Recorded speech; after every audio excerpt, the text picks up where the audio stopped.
আবার জামলা मोदी की गारंटी। अरे तुम्हार तो ऑल गारंटी फेल। अरे तुम्हार तो all guarantee fail. All guarantee fail. 15 lakh টাকা করে দেবার গ্যারান্টি ছিল ফেল। 2 কোটি করে চাকরি দেবার গ্যারান্টি ছিল ফেল।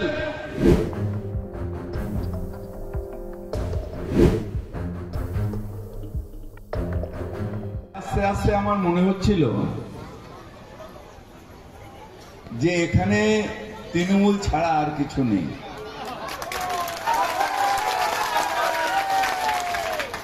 কিন্তু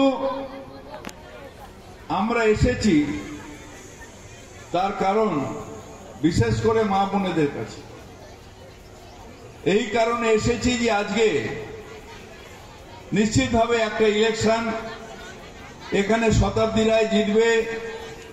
আপনারা মমতা বন্দ্যোপাধ্যায়ের লক্ষ্মীর ভান্ডার পাচ্ছেন, স্বাস্থ্য সাথী পাচ্ছেন, সবুজ সাথী পাচ্ছেন, এই সব ঠিক আছে। কিন্তু এই দেশটা তো আমার, এই দেশটা তো আমাদের। এই দেশটার ভালো মন্দ আজকে আমাদের এই বাচ্চাগুলো, আমার বয়স হয়ে গেছে, আর 5-10 বছর বাদে মারা যাবে, কিন্তু আমার এই বাচ্চাগুলো তো থাকবে। এই দেশটা যদি ঠিক না থাকে তাহলে এই বাচ্চাদের ভবিষ্যৎ কি হবে? আমার বাচ্চারা ভালো থাকুক এর জন্যই তো সারা জীবন আমরা লড়াই করেছি, সারা জীবন কষ্ট করেছি। আমরা যারা বাবা মা তারা সারা জীবন কষ্ট করে করে রোজগার করছি যে আমার জীবনে যা হয়ে গেছে আমার সন্তানটা ভালো থাকে।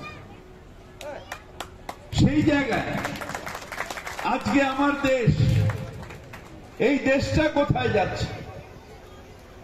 আজকে আমাদের প্রধানমন্ত্রী নরেন্দ্র মোদী, তিনি 10 বছর প্রধানমন্ত্রী রয়েছেন। 10 বছরে এইটা দাবা করছেন না নিশ্চিতভাবে ওখানে একটা রাম মন্দির বানিয়েছেন, কিন্তু দেশে কতগুলো কেন্দ্রীয় বিদ্যালয় বানানো হলো, কতগুলো সেন্ট্রাল কলেজ বানানো হলো, কতগুলো ইউনিভার্সিটি বানানো হলো, কতগুলো আমাদের এখানে হসপিটাল বানানো হলো, কতগুলো সারা দেশে কলকারখানা উন্নয়ন বাড়লো, কতগুলো জায়গায় আমাদের পিছিয়ে পড়া অঞ্চলগুলোকে ডেভেলপমেন্টের আওতায় নিয়ে আসা হলো। আমার যারা প্রতিবেশী আছে তাদের সাথে আমাদের উন্নয়ন কি হলো, এইটা নিয়ে কখনো কিছু বলছেন না। আবার জামলা मोदी की गारंटी। अरे तुम्हार तो all guarantee fail. All guarantee fail. 15 lakh টাকা করে দেবার গ্যারান্টি ছিল ফেল। 2 কোটি করে চাকরি দেবার গ্যারান্টি ছিল ফেল। এখানে আজকে দিন আসার গ্যারান্টি ছিল ফেল।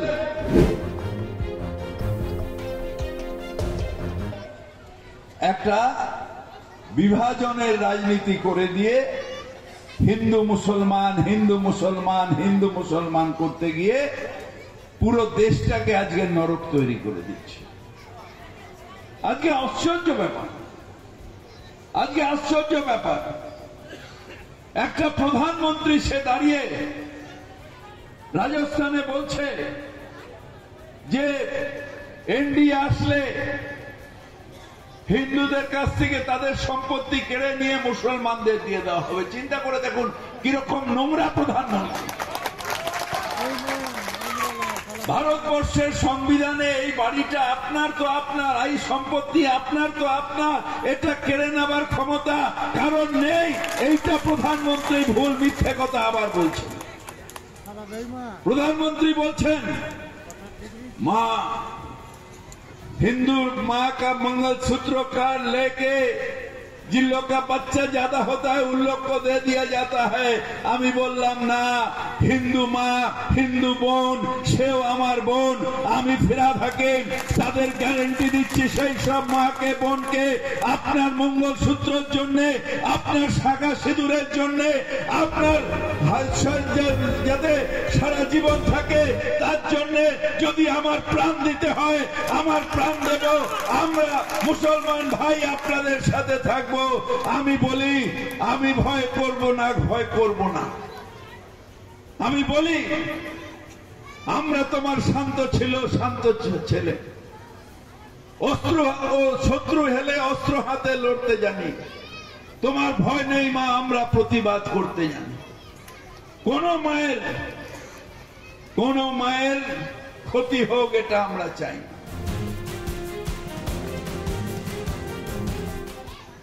কিন্তু তোমরা কি করলে বিজেপি? তোমরা কি করলে? সবার চোখ পেড়ে গেল।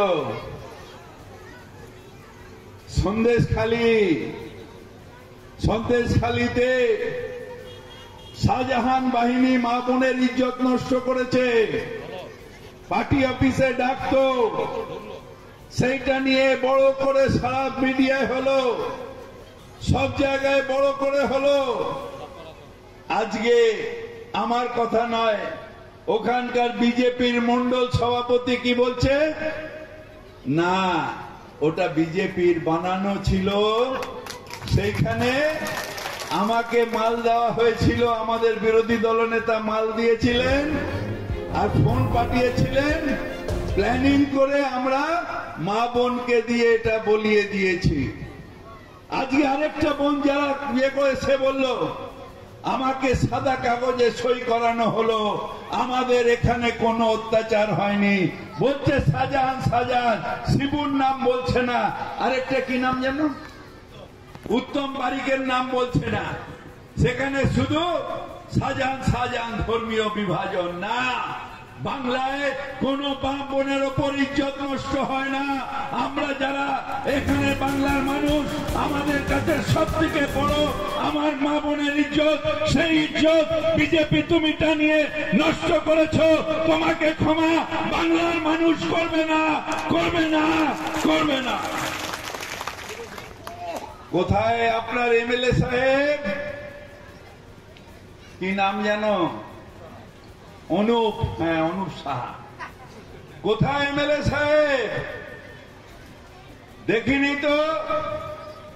এলাকার উন্নয়ন নিয়ে বিধানসভায় চেঁচাতে